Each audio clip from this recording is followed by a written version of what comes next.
Good morning, Tuesday. Time to share the daily work. Day 41, Tuesday, October 20th. Today, my homeroom has PE, physical education. We will be completing what is the Constitution today, we the people. And I will be checking to see if anyone has memorized the preamble. And don't forget, in the module yesterday, you have a copy of the Bill of Rights and a simplified version. Today's question is, why is it called a living constitution? It has something to do with amendments. Don't forget you're reading every day. You read every day for ELA. We are presenting, our expository small group projects today. Really excited about that. Can't wait to see what you guys have produced. You have your new words: example, experience, fatal, flexible, furious, gathered, past tense there, gist, infer, intelligence, intelligent, and invitation. It's not optional. Look up your words on dictionary.com and practice your words on spellingtraining.com, and you can do that during your small groups time. We are still focused on parentheses and brackets. So you've got a little grammar book we're going to look at today and lexicogrammar. We're going to read through both of these together during class. Day number 2 on how to make napkin rings, a skill you can use for Thanksgiving. It'd be cool, wouldn't it? My darling third grader made napkin rings for Thanksgiving. I would love to hear that if I were in third grade. It's the last week to compete or show your skills in geography games. And like I stated already, our election process will continue on through the national election, November 3rd, Tuesday, 2 weeks from today. Then after that, all the signs come down. You know, the signs that spread throughout the county, throughout the whole country, vote for me, or don't vote for this guy, or vote for this proposal. It's called the First Amendment, free speech, stating your opinion.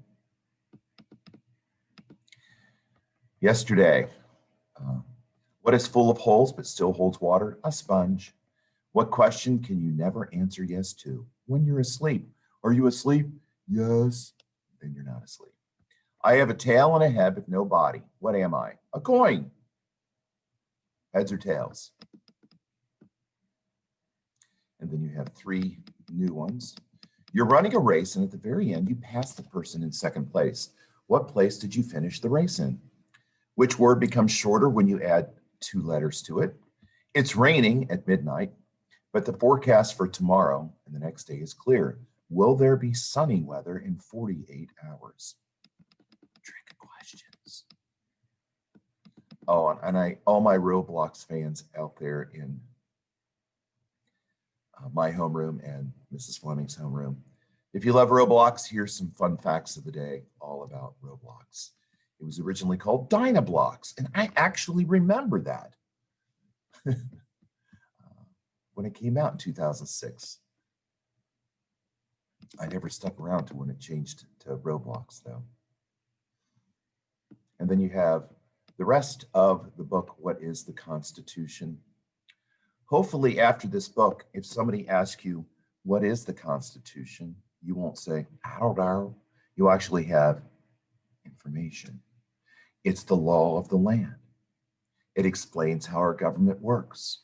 It divides the powers up into 3 branches, the legislative, the executive, and the judicial.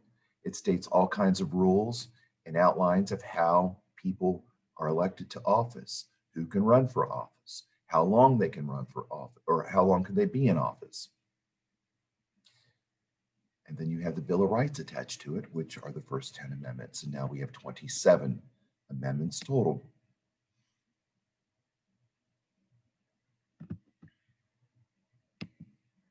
All right, let's go right to the book. My Kindle Cloud Reader. An invaluable tool for online teaching. The Living Constitution. Is it alive? Does it breathe? In a way, it does. The U.S. Constitution was far from finished in 1789. The founders knew that every generation of Americans would face new changes, changes the founders couldn't foresee. So they made sure that future citizens can control and change their government.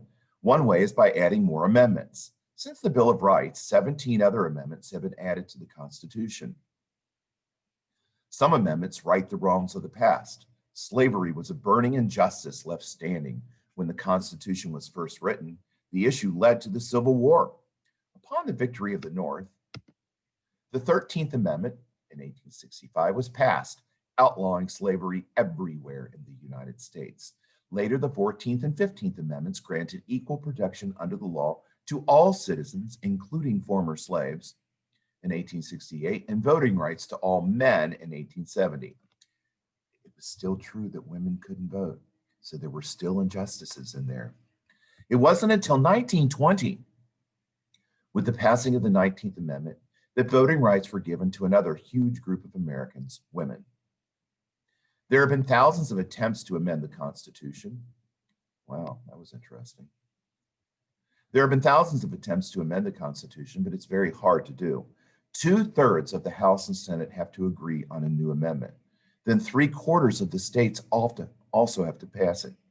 So 2/3 or 66 1/3% of the House and Senate have to say yes to the amendment, and then 75% of the states have to pass it separately. Women's right to vote. The National American Woman Suffrage Association. The fight for women's right to vote had started back in the mid-1800s. Leading the way were many activists: Elizabeth Cady Stanton, Lucretia Mott, Sojourner Truth, and Susan B. Anthony. The first women's rights convention took place in Seneca Falls, New York in 1848. There was a written declaration modeled on the Declaration of Independence. It said that all men and women are created equal. Still, by 1910, only 5 states had guaranteed women the right to vote. During World War I, hundreds of thousands of women joined the workforce for the first time to fill jobs left by men fighting overseas. Afterward, the fight for women's suffrage grew stronger. Suffrage means the right to vote in an election. Activists staged huge parades, marches, and pickets. At last, in 1919, Congress passed the 19th Amendment, guaranteeing women the right to vote nationwide. It was approved in 1920. Over the course of the country's history, situations have arisen that have brought to life every point that the framers debated. 8 presidents died or were assassinated in office. Because of the Constitution, vice presidents were ready to step into office and keep our government running smoothly.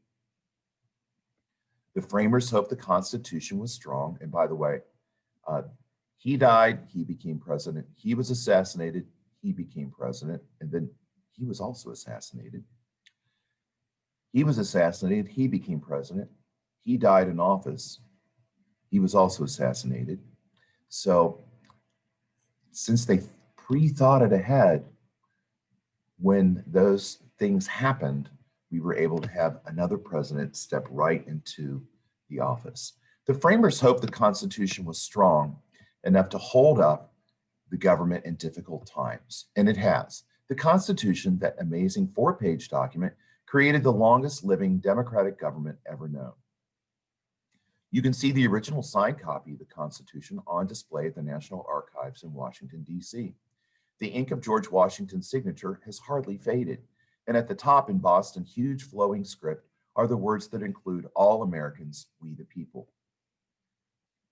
Where is the original Constitution? In Washington, D.C., the National Archives building displays the original copy of the Constitution, as well as the Bill of Rights and the Declaration of Independence. There's also a National Archives Museum with many exhibits and documents about the founding of the United States. And it's a really great thing to see these documents. It's history right there in front of you. It's like you time travel back in time and almost can imagine George Washington signing his name. It's awesome. There's Alexander Hamilton, famous now because of the great Broadway musical. There's James Madison, the father of the Constitution. There's Roger Sherman, who came up with the Great Compromise, remember, to satisfy the small states and to not make the large states mad. The Congress would be divided so that every state, small or large, got 2 senators. And then the other side was based on population, where the much more populated states would get more representatives. So that was a great compromise, and he is responsible for coming up with the idea. Ideas are powerful. There's the assembly room. You can still go there. And George Washington's seat. And then there's Governor Morris right there. He lost his leg. I don't know how he lost part of his leg, but he did. And there's George Washington being sworn in as the first president. The words over here are a page behind. Sorry about that. So this picture, see what that is. Members of the first cabinet. The cabinet, it wasn't a place where you put your clothes. The cabinet also means a group of people that serve you as the leader. So the president appoints officials like Secretary of State to go around the world and meet with other countries. Secretary of the Interior of the country. Secretary of Agriculture, Secretary of Education, all these secretaries. There's suffragettes, a real picture of them rallying for the vote for women. There's the first draft of the Bill of Rights.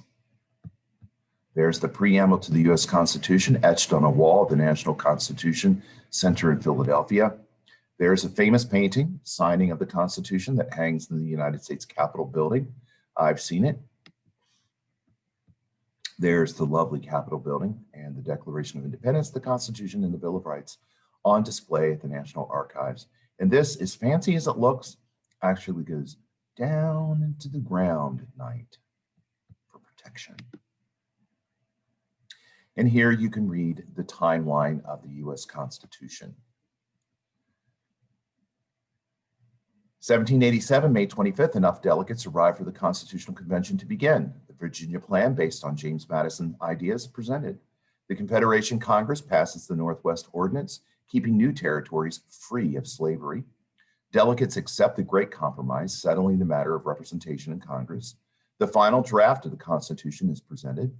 At the final meeting, 39 delegates signed the new Constitution. The first essay of the Federalist Papers appears. Delaware becomes the first state to approve the Constitution. The U.S. Constitution becomes law. Huge celebrations of the Constitution take place throughout the nation. George Washington becomes the first president under the new Constitution. The 13th Amendment in 1865 abolishes slavery. The 15th Amendment gives African-American men the right to vote. And then the timeline of the world, starting from 400 BC, the Greek city-state of Athens establishes the first democracy. Man, there wasn't another one until much, much, much, much later. And then you have the timeline of our country right there that you can read through at the bottom of the document. So looking forward to your presentations and expository projects today. And we'll be looking into our election process starting tomorrow and continue that through the election week of Monday, November 2nd, and then the 3rd, the 4th, the 5th, the 6th through the 6th. And then we'll wrap up that in the second quarter. And then we'll head into the amazing civilization of ancient Mesopotamia, the Persians, the Babylonians. We lump them together and call them all Mesopotamians. Really, they never called themselves Mesopotamians. There were Persians, there were Babylonians, there were Hittites, there were all kinds of different groups that conquered and settled that land. Talk with you real soon.